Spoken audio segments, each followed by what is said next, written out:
নমস্কার বন্ধুরা, আমি সুতপা। দেখো সুতপার কথাতে কি নিয়ে এসেছি, হেলদি এবং ক্রিস্পি ইভিনিং স্ন্যাক্স নিয়ে। এইটা হচ্ছে ক্রিস্পি, এই দেখো একটু খেয়াল করে শুনতে হবে। এই যে এটা হচ্ছে ক্রিস্পি, আর ওই যে যেটা সবুজ দেখতে পাচ্ছ ওটা হচ্ছে হেলদি।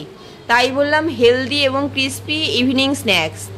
এটা অতিরিক্তই ক্রিস্পি, উপরটা পুরো মচমচ করছে, ভেতরটা সফট, আর ওটা পুরোটাই সফট। ওটা কিন্তু হেলদি বলতে হেলদি। ওটা দেখো কি দিয়ে বানিয়েছি, চলো রেসিপিতে যাই।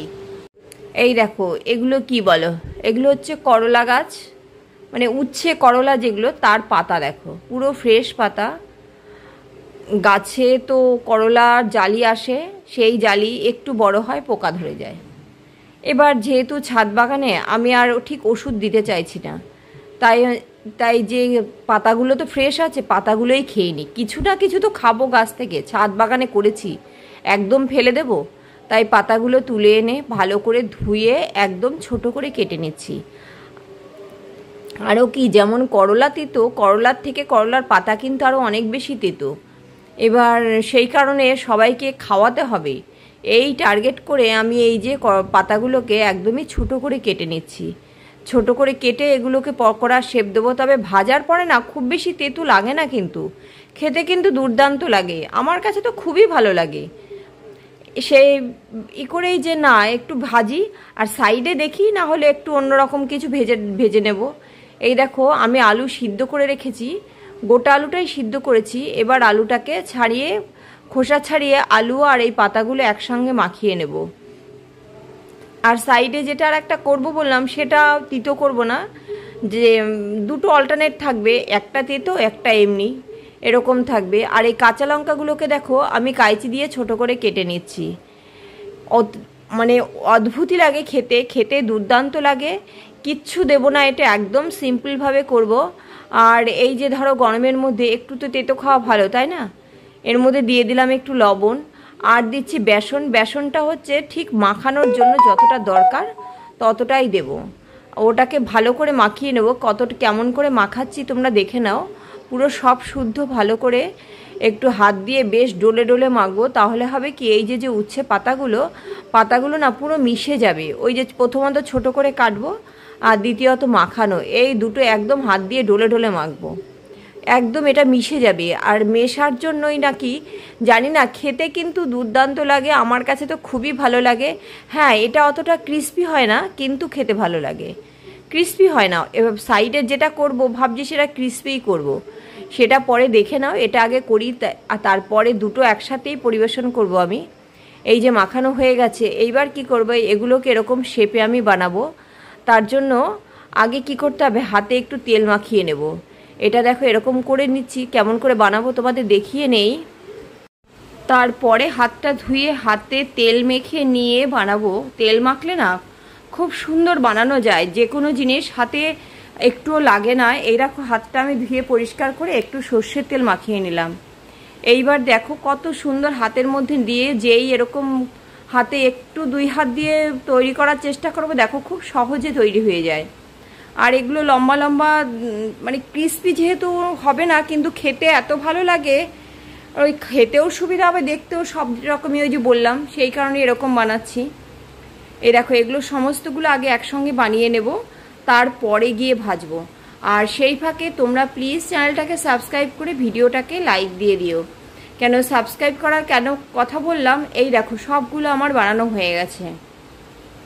এইবার আসবো দ্বিতীয় পকোড়া বানানোর জন্য। তার জন্য দেখো আলু সিদ্ধ আমি যথারীতি একটা নিয়ে নিয়েছি, আর নিয়েছি মিক্সির জার। আর ওই যে বললাম, কেন বললাম, মানে রান্না নিয়ে এক্সপেরিমেন্ট করার যে আগ্রহ, সেটা শত গুণে বেড়ে যায় একটা সাবস্ক্রাইব আর একটা লাইক। এবার মিক্সির জারের মধ্যে দিয়ে দিলাম কতগুলো ভাত, প্লেন ভাত যেটা আমরা খাই, সেই ভাত খাওয়ার পরে নিশ্চয়ই একটু আধটু থাকে, সেইটুকু দিয়েই করব আমি। আর কটা কাঁচা লঙ্কা দিয়ে মিক্সিতে ভালো করে ওটাকে ঘুরিয়ে নিয়ে এসেছি। আর আলুটাকে দেখো হাত দিয়ে ভালো করে একদম ডলে ডলে মাখিয়ে নেব, আলু গোটা থাকবে না। গ্রেটারে কেউ করে নিতে পারো, আমি আর গ্রেটার দেইনি, কেন হাত আমাকে লাগাতেই হবে সেই কারণে। আর হাতে ছাড়া না পকোড়া কখনো এই যে মাখানোটা ভালো হয় না, সেই কারণে হাত দিতেই হবে। আর আমি আর গ্রেটারে আর মাখালাম না সেই কারণে। এবার দেখো আবার নিলাম একটু বেসন এর মধ্যে, আর কিচ্ছু না, শুধু একটু বেসন, এটা এই বাইন্ডিংয়ের জন্য। আর এর মধ্যে দেবো একটু লবণ। আর তোমরা চাইলে অন্য মশলা দিতে পারো, আমি মশলা টশলা অত কিছু দেবো না, একদমই হালকা বানাবো। কিন্তু এটা এত ক্রিস্পি হয় না, দুর্দান্ত হয় এটা। তুমি কাউকে দিলে কেউ বলতেই পারবে না যে এটা ভাত দিয়ে তৈরি হয়েছে। ভাত আর আলুর যে কম্বিনেশনে পকোড়া যে এত সুন্দর হয়, একবার বানালে তবে বুঝতে পারবে। এটা অদ্ভুত হয়, এটা কেন জানি না, কিন্তু অদ্ভুত হয়। এটা যেমন উপরটা তেমন ভেতরটা পুরো সফট হয়ে যায়। এই দেখো কি অবস্থায় এটা হয়ে যাবে। এই যে এই অবস্থা যখন হবে, এটা কিন্তু কমপ্লিট। এবার এটা পকোড়ার শেপ দেওয়া যাবে। এটাকেও আমি ওই লম্বা লম্বাই করব, তার জন্য এটাও আগে হাতটা ধুয়ে আসবো, ধুয়ে এসে হাতে তেল মাখিয়ে নেব। এই যে তেল মাখিয়ে নিয়েছি। এইবার দেখো একটা একটা করে সমস্তগুলো করে নেব, সবগুলো করে নিয়ে তারপরে ভাজতে যাব। আর এই দুটো পকোড়া একসঙ্গে দিলে কি হবে, 1 কাপ চায়ের সাথে আর কিচ্ছু লাগবে না, সন্ধ্যার স্ন্যাক্স হিসেবে একদম কিচ্ছু লাগবে না। আর ওটা তো সাংঘাতিক হেলদি। এদিকে আমি কড়াই বসিয়ে রেখেছিলাম, কড়াই গরম হয়ে গেলে আমি দিয়ে দিলাম সাদা তেল। দেখো কয়টুকু তেল দিয়েছি, ওই 3 চামচ মতন তেল দিয়েছি, তাতেই কিন্তু হয়ে যাবে দেখবে। এবার প্রথমে আমি ওই তিতর যেগুলো সেগুলো ভেজে নিই। আর বাড়িতে যে বাচ্চা কাচ্চা থাকে তাদেরকে তো তেতো খাওয়ানো খুব কষ্ট। যদি এরকম দুটো পাশাপাশি দেওয়া যায় অবশ্যই খাবে, কোনো বাচ্চা না বলবে না, এত সুন্দর লাগবে খেতে।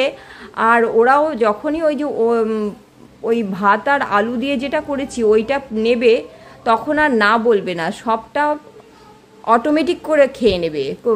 এই খাওয়া নিয়ে তাদেরকে আর বলতে হবে না খা কি কোনো কিছু ভোলানো, কোনো কথা কিচ্ছু বলতে হবে না।